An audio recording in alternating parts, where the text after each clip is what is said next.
ഇന്നത്തെ നമ്മുടെ topic fundamental cut sets. നമ്മൾ ലാസ്റ്റ് വീഡിയോയിൽ കട്ട് സെറ്റ് ഡിസ്കസ് ചെയ്തിരുന്നു. മൊഡ്യൂൾ 4 തന്നെ ടോപ്പിക്കാണ്.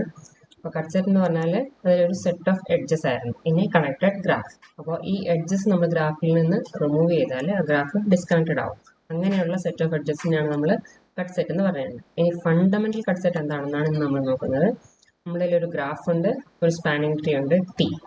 ഇനി ഈ കട്ട് സെറ്റിൽ നമ്മൾ ഫണ്ടമെന്റൽ കട്ട് സെറ്റ് എന്ന് പറയണമെന്നുണ്ടെങ്കിൽ it must contain exactly one branch of the spanning tree.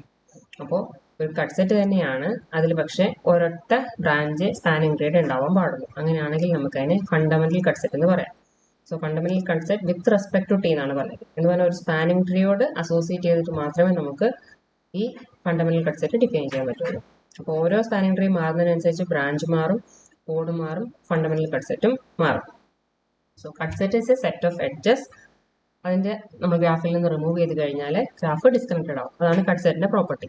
ഇനി ഫണ്ടമെന്റൽ കട്ട് സെറ്റ് എന്ന് പറഞ്ഞാൽ അതും ഒരു സെറ്റ് ഓഫ് എഡ്ജസ് തന്നെയാണ്, പക്ഷേ അതിൽ സ്പാനിങ് ട്രീയിലെ ഒരു ബ്രാഞ്ചേ ഉണ്ടാവുള്ളൂ, ബാക്കിയുള്ളതെല്ലാം സ്പാനിങ് ട്രീയിൽ ഇല്ലാത്ത എഡ്ജസ് ആയിരിക്കും. അതായത് കോഡ്സ് ആയിരിക്കും ഫണ്ടമെന്റൽ കട്ട് സെറ്റ്സിൽ ഉണ്ടാവുക.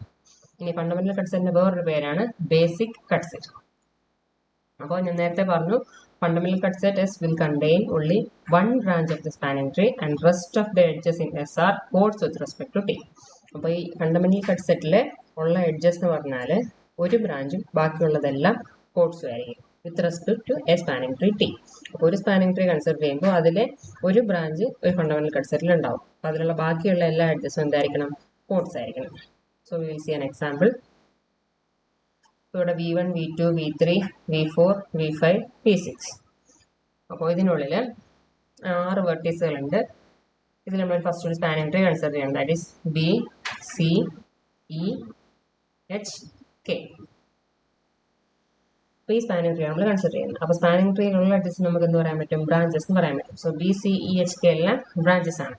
അപ്പോൾ കോഡ്സ് എന്ന് പറഞ്ഞാൽ ഈ സ്പാനിങ് ട്രീയിൽ ഇല്ലാത്ത ഈ ഗ്രാഫിലെ എഡ്ജസിനെയാണ് നമ്മൾ കോഡ്സ് എന്ന് പറയുന്നത്. ദാറ്റ് ഈസ് എ ഇല്ല, ഡി ഇല്ല, എഫ് ഇല്ല, ജി ഇല്ല. 4 കോഡ്സ് ആണ് ഇതിലുള്ളത്, ബാക്കി ഇതെല്ലാം ബ്രാഞ്ചസ്. ഇനി ഈ ഗ്രാഫ് ഇതിനകത്ത് 5 ഫണ്ടമെന്റൽ കട്ട് സെറ്റ്സ് ഉണ്ട് with respect to the spanning tree B C E H K. നമ്മൾ ഈ പറഞ്ഞേക്കുന്ന സ്പാനിങ് ട്രീ കൺസിഡർ ചെയ്യുകയാണെങ്കിൽ അതിനോട് അസോസിയേറ്റ് ചെയ്തിട്ട് നമുക്ക് 5 ഫണ്ടമെന്റൽ കട്ട് സെറ്റ്സ് ഡിഫൈൻ ചെയ്യാൻ പറ്റും. അത് ഏതൊക്കെയാണെന്നാണ് നെക്സ്റ്റ് പറയുന്നത്. First one A B, that is ഈ എഡ്ജും ഈ എഡ്ജും. ഇതിൻ്റെ അത് നോക്കിക്കഴിഞ്ഞാൽ എ സ്പാനിങ് ട്രീയിലില്ല, ബി സ്പാനിങ് ട്രീയിലുണ്ട്. ഇത് പറഞ്ഞാൽ ഒരു ബ്രാഞ്ചും ബാക്കി ഉള്ളത് ഒരു കോഡും. അപ്പോൾ ഈ ഫണ്ടമെന്റൽ കട്ട് സെറ്റിൽ ഒരു ബ്രാഞ്ചും ഒരു കോഡും. നെക്സ്റ്റ് വൺ ഈ ഫിഗറിൽ കാണിച്ചേക്കുന്ന എ സി ഡി. ഇതിനകത്ത് എ സ്പാനിങ് ട്രീയിലില്ല, ഡിയും സ്പാനിങ് ട്രീയിലില്ല. അപ്പോൾ അത് രണ്ടും ബ്രാഞ്ച് അല്ല. സി സ്പാനിങ് ട്രീയിലുണ്ട് because it is a branch. അപ്പോൾ ഒരു ബ്രാഞ്ച് സി ഉണ്ട്, എയും ഡിയും കോഡ്സ് ആണ്. ഇനി third one D E F ഉണ്ടല്ലോ. ഡിയും എഫ് ഇവിടെ ഇല്ല, സ്പാനിങ് ട്രീയിൽ ഇല്ല. ഇ മാത്രമേ സ്പാനിങ് ട്രീയിലുള്ളൂ. അപ്പോൾ ഇ എന്ന് പറഞ്ഞൊരു ബ്രാഞ്ച് ഉണ്ട്, ഡിയും എഫും chords. Next one F G H.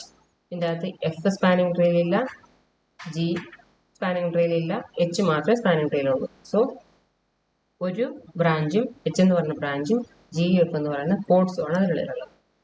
Next last one that is ഈ കാണിച്ചേക്കുന്നത്. ഇതിൻ്റെ അകത്ത് ഏതൊക്കെ വരും? എഫും ജിയും കെയും വരും. ഇതിൻ്റെ അകത്ത് എഫും ജിയും സ്പാനിങ് ട്രീയിലില്ല, കെ ഒരു ബ്രാഞ്ചാണ്, സ്പാനിങ് ട്രീയിൽ എഡ്ജാണ്. അപ്പോൾ അതാണ് ഈ 5 കാണിച്ചിരിക്കുന്നത്. ഈ ലാസ്റ്റ് വണ്ണിൻ്റെ അകത്ത് ജി മിസ്സിംഗ് ആണ്, എഫും കെയും മാത്രമേ എഴുതിയിട്ടുള്ളൂ. എഫും ജിയും കെയും ആണ് ലാസ്റ്റ് വണ്ണിൽ.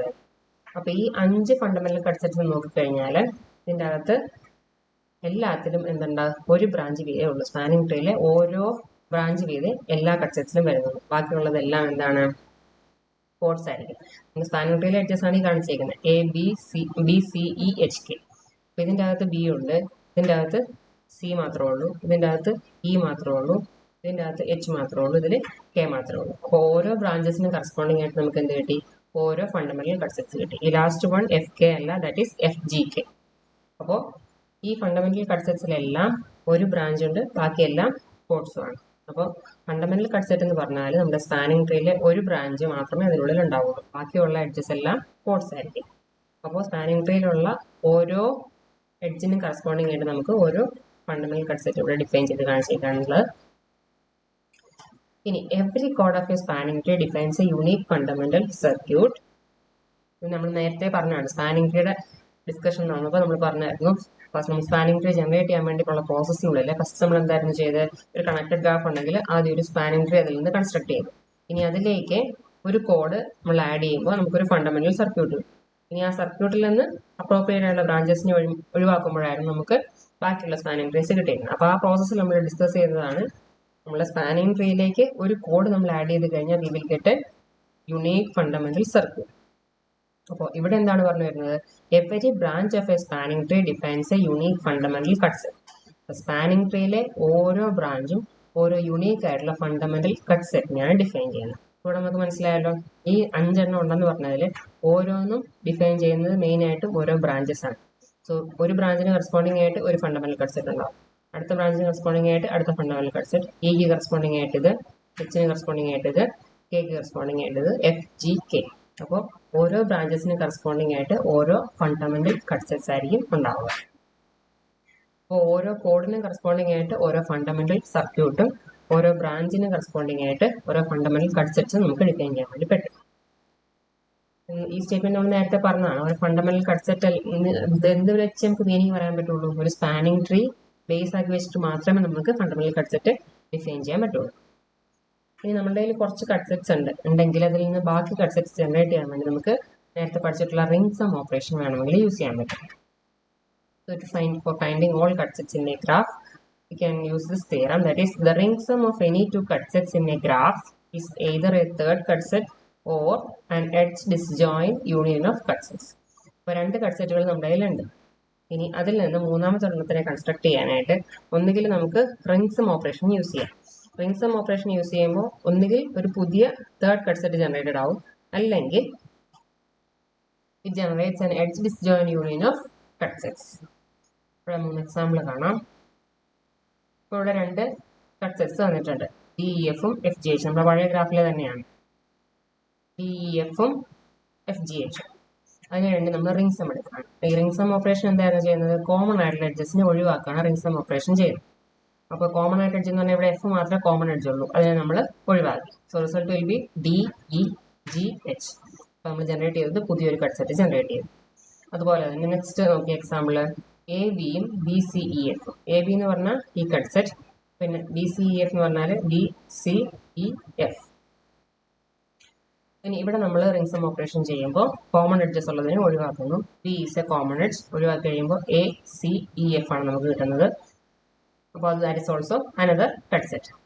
ACEF ഇതാണ് നമ്മളിപ്പോൾ ജനറേറ്റ് ചെയ്ത പുതിയ കട്ട് സെറ്റ്. തേർഡ് ഓപ്പറേഷൻ നോക്കിയാൽ DGH ആൻഡ് FGK. DEGH എന്ന് പറയുമ്പോൾ ഏതൊക്കെ വരും? DEGH ഇതായി വരച്ചേക്കുന്നത്. ഇതും FGK. അപ്പോൾ ഇവിടെ കോമൺ ആയിട്ട് വരുന്നത് ഏതാണ്? G എന്ന് പറയുന്ന എഡ്ജാണ് കോമൺ ആയിട്ട് വരുന്നത്. അതിനെ നമുക്ക് എലിമിനേറ്റ് ചെയ്യാം. ബാക്കിയുള്ള ദാറ്റ് ഈസ് DEHFK. അപ്പോൾ ഇത്ര എലിമെന്റ്സ് ആണ് ഈ റിംഗ് സമ്മിൽ വരുന്നത്. അപ്പോൾ ഈ റിംഗ് സമ്മിനെ നമുക്ക് 2 കട്ട് സെറ്റ്സിന്റെ യൂണിയൻ ആയിട്ട് റെപ്രസെന്റ് ചെയ്യാൻ പറ്റും. That is DEF union HK, edge disjoint union of cut sets. ഇതിലുള്ള എഡ്ജസ് ഒന്നും ഇതിലില്ല. അപ്പോൾ DEF എന്ന് പറഞ്ഞാൽ എന്തായിരുന്നു? It was A cut set. അതുപോലെ HK എന്ന് പറഞ്ഞാൽ എന്തായിരുന്നു? അതും ഒരു കട്ട് സെറ്റ് ആയിരുന്നു. അപ്പോൾ 2 കട്ട് സെറ്റ്സിന്റെ യൂണിയൻ ആയിട്ട് നമുക്ക് ഇതിനെ റെപ്രസെന്റ് ചെയ്യാൻ പറ്റും. അപ്പോൾ നമ്മുടെ കയ്യിൽ 1 or 2 കട്ട് സെറ്റ്സ് ഉണ്ടെങ്കിൽ അതിൽ നിന്ന് ബാക്കിയുള്ള കട്ട് സെറ്റ്സിനെ ജനറേറ്റ് ചെയ്യാൻ വേണ്ടി നമുക്ക് റിംഗ് സം ഓപ്പറേഷൻ യൂസ് ചെയ്യാൻ പറ്റും.